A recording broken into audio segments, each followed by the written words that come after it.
Reginald, we're both busy men, especially me, and I want to pick your brains, if that's possible. Yes, I have acquired a rather large section of land, was playing fields, from the council, and I haven't actually bought it yet, but the word is that I can buy. I want to build a rather imposing tower block.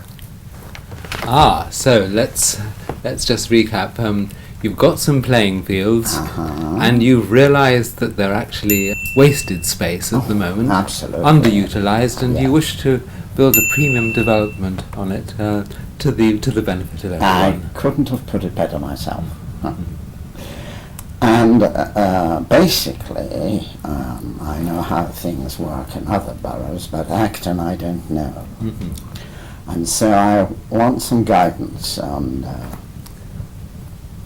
how to, Yes, how to get the wheels moving, as it were. Oil the wheel. Yes, that's right. Well, I think the first thing to talk about, perhaps, is the importance or otherwise of the stated strategy and the stated regulations that you should be trying to conform to. And I imagine that might be something of a worry to you. Is that right? Yes, it is. Well, I can reassure you on that, I think. There's a common misconception that the standards and the strategy and the regulations of the planners are actually there to be adhered to. Yes. Yes, it's a common mistake. They're not. No, they are there for show purposes, to sit on the bookshelves, to be admired by the public, and they may well be the reason why votes are cast for particular councils. But to believe that they're to be adhered to, that's for little people. It's a necessary fiction, is that right? It is a kind of fiction, that's right. And we all know that the best works of fiction, the best books are indeed works of fiction which have the most wonderful and delightful flights of fancy in them. Very well, very well. May I move on? Yes, you may. Facts. My secretary gave me some bullet points, and one of the things she said to me, because I am a busy man, she said, facts. Facts, yes. Facts. Yes, it's another misconception. These sort of strategic regulations and so on, I've always felt that they are a little bit like, the European community lays down laws that all bananas shall be straight. The French lay down these laws. The French know that, of course, we just ignore them. And we often make the mistake of actually obeying these laws. The same is true of facts. All right. In fact, there's a recent example I'd love to refer to from the Acton Oaks regeneration scheme. Yes, I heard about that. Yes, where some most magnificent diagram was shown, an artist's impression here of the development. It's a lovely sunny scene, isn't it? It is. Yeah. Effulgent. Yes. The interesting thing is that the impression given by the artist, and it certainly is an artist, not a scientist, who's developing these images, if you look at the shadows from the lampposts and you realise that the road, Churchville Road here, actually runs from east to west, it's quite clear that this image must refer to roughly 2:30 a.m., 2:30 in the morning, when of course the sun don't shine, as they say. I don't think it does. No, it doesn't. Unless of course you're in the southern hemisphere, in which case it might be coming from the north at midday, but we're not in the southern hemisphere. So it shows to me that the planning committee and the planning officials really have no need of facts, no need of accuracy. I think you can just tell the story. The important thing is the story. Yes. Tell the story, yes, and don't let facts get in the way. All right. I hope that helps you. No, that's tremendous. What else do you think I should be on the qui-vive about? Well, one of the things is that a lot of people are worried, will I have to listen to objectors? Will I have to answer their concerns? that decidedly worries me, because I don't like objectors. No, they do get in the way. Progress. They are just simply selfish. They are. Yeah, it's as simple as that.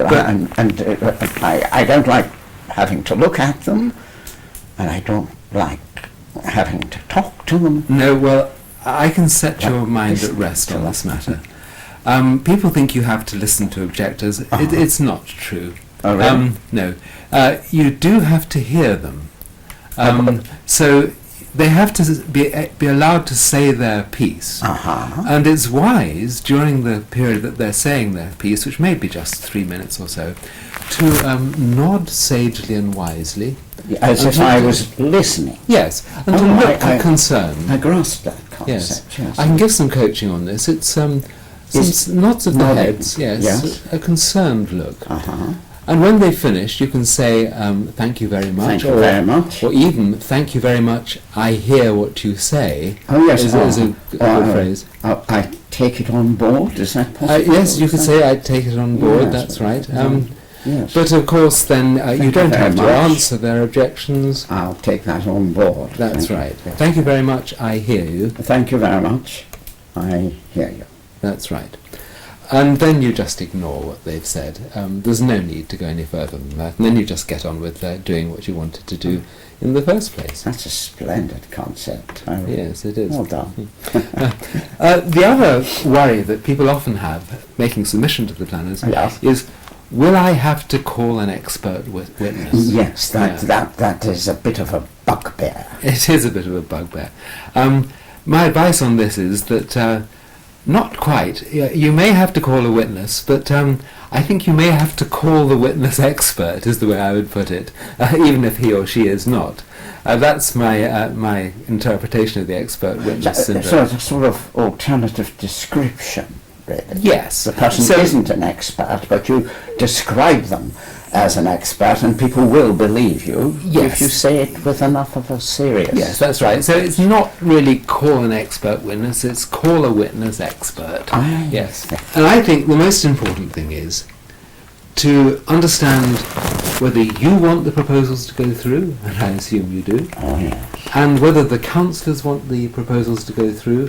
They all want them. And then I think after that, the regulations, the objectors, the facts, and the experts and so on, these are details which need not worry you. It's choreography, it's stage dressing, not necessary to the end result. It's just a process you have to go through. So don't worry, Barton. I think Reggie, I just take my hat. Reginald. Oh, sorry, I forgot. Yes, Reginald. I take my hat off to you, as the French would say, chapeau. Well, it's very nice to have been doing business with you. Thank you very much. And I'll see you at the lodge, I expect. Yes. Certainly. All right. Now. Oh, I feel ready to build. Yes. I feel like a young man. But where are we going to find one at this time of night? Oh, the old ones are the best ones, Reginald.